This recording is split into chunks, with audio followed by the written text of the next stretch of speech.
नमस्कार दोस्तों, जय जोहार। मैं कौशल तिवारी और बिहिनिया संझा में आपका स्वागत है।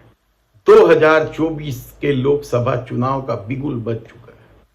राजनीतिक पार्टियां अपने अपने प्रत्याशियों के नाम की घोषणा भी करने लगी, लेकिन अभी तक किसी भी राजनीतिक दलों का घोषित तौर पर घोषणा पत्र, संकल्प पत्र या इसी तरह का, आप कुछ भी नाम ले लीजिए, किसी भी तरह का पत्र सामने नहीं आया है।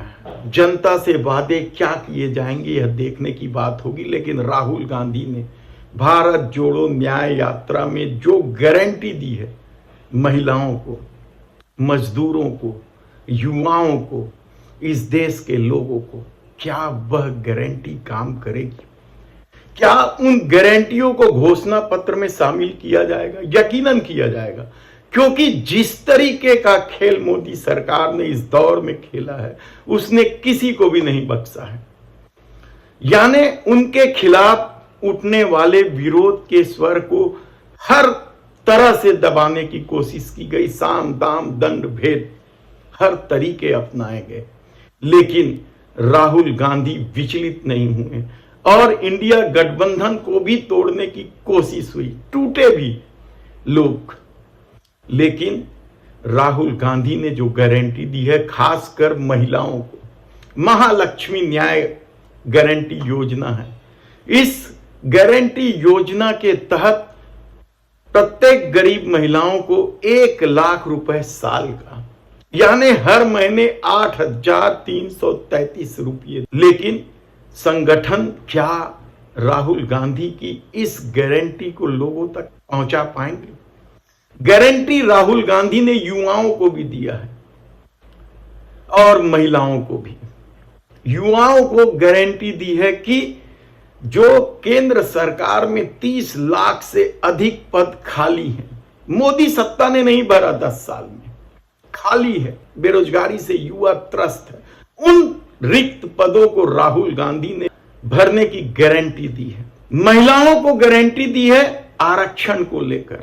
मोदी सरकार ने लोकसभा में महिला आरक्षण बिल तो पारित कर दिया है, लेकिन महिलाओं के हाथ कुछ नहीं आया और शायद 5 साल कुछ आना भी नहीं है।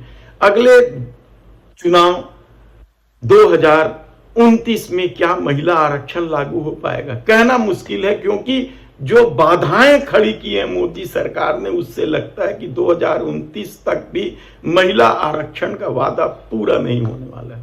लेकिन राहुल गांधी ने कह दिया है कि न केवल नौकरी में बल्कि संसद में भी महिलाओं के आरक्षण को तत्काल लागू करेगी। किसानों को भी तो गारंटी दी है राहुल गांधी ने कि एमएसपी पर कानूनी गारंटी की मांग को लेकर जो किसान आंदोलित है मोदी सत्ता के खिलाफ, 3 कृषि कानून का घाव अभी तक नहीं भरा है। दर्द साल रहे हैं अपने 700 लोगों की मौत पर किसान। उन किसानों को राहुल गांधी ने भी गारंटी दी है कि वे सत्ता में आए तो एमएसपी को कानूनी गारंटी देंगे। और कल तो गजब ही हो गया जब छत्तीसगढ़ की राजधानी रायपुर के कांग्रेस के प्रत्याशी विकास उपाध्याय ने महालक्ष्मी नारी न्याय गारंटी योजना के तहत अपने क्षेत्र में फॉर्म भराने निकले। यानी प्रत्येक महिला को 1 लाख रुपए साल का मिलना है और हर महीने 8,333 रुपए मिलने हैं। इस फॉर्म को भराने के लिए जब विकास उपाध्याय और संगठन निकला, यकीन मानिए महिलाएं टूट पड़ी इस फॉर्म को भरने के लिए, चाहे बीरगांव हो या कबीर नगर हो। यानी राजधानी के कई इलाकों में, खासकर झुग्गी बस्तियों के इलाकों में महिलाओं ने जिस तरह से फॉर्म भरे हैं, उसी तरीके से फॉर्म यदि प्रदेश में और देश में कांग्रेस ने अपने संगठन या अपने नेताओं के माध्यम से भरवाना शुरू कर दिया, तो क्या मोदी सरकार के तोते उड़ जाएंगे?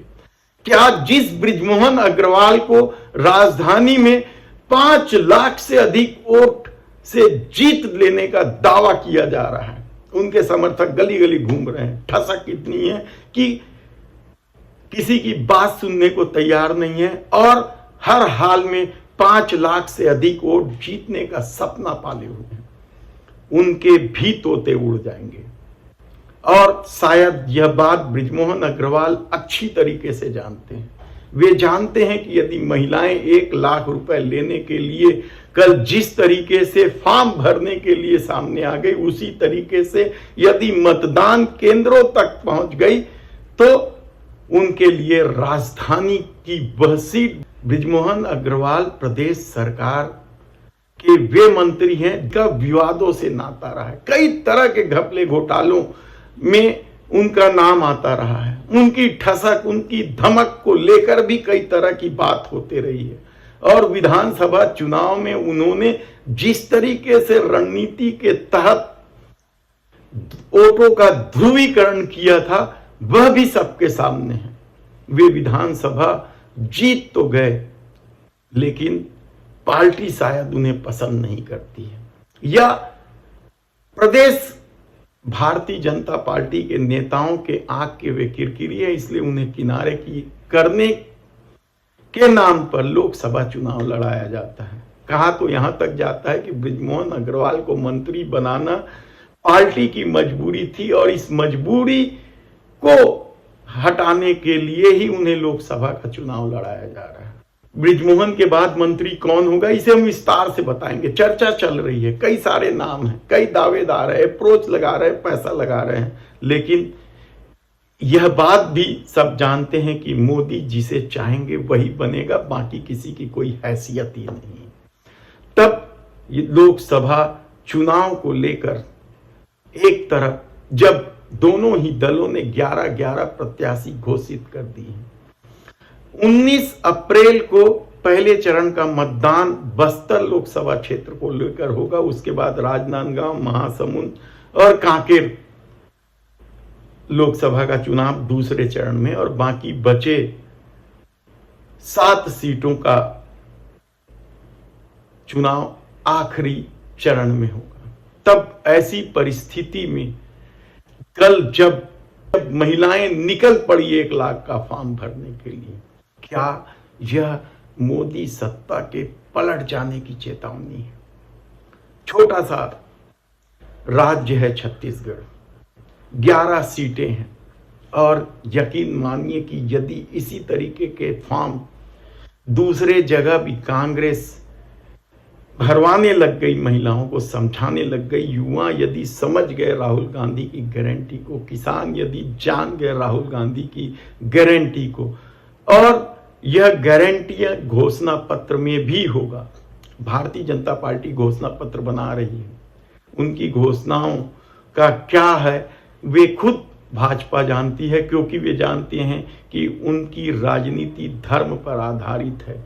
और इस दौर में ना तो सीएए चला, ना ही राम मंदिर का मुद्दा उफान पर आ पाया। तब ऐसी परिस्थिति में यदि महिलाओं को कांग्रेस ने साध लिया, कल जो भीड़ फॉर्म भरने आई थी उन्हें साध लिया, तो यकीन मानिए कि बृजमोहन अग्रवाल का देश में ही भारतीय जनता पार्टी के तोते उड़ना तय है।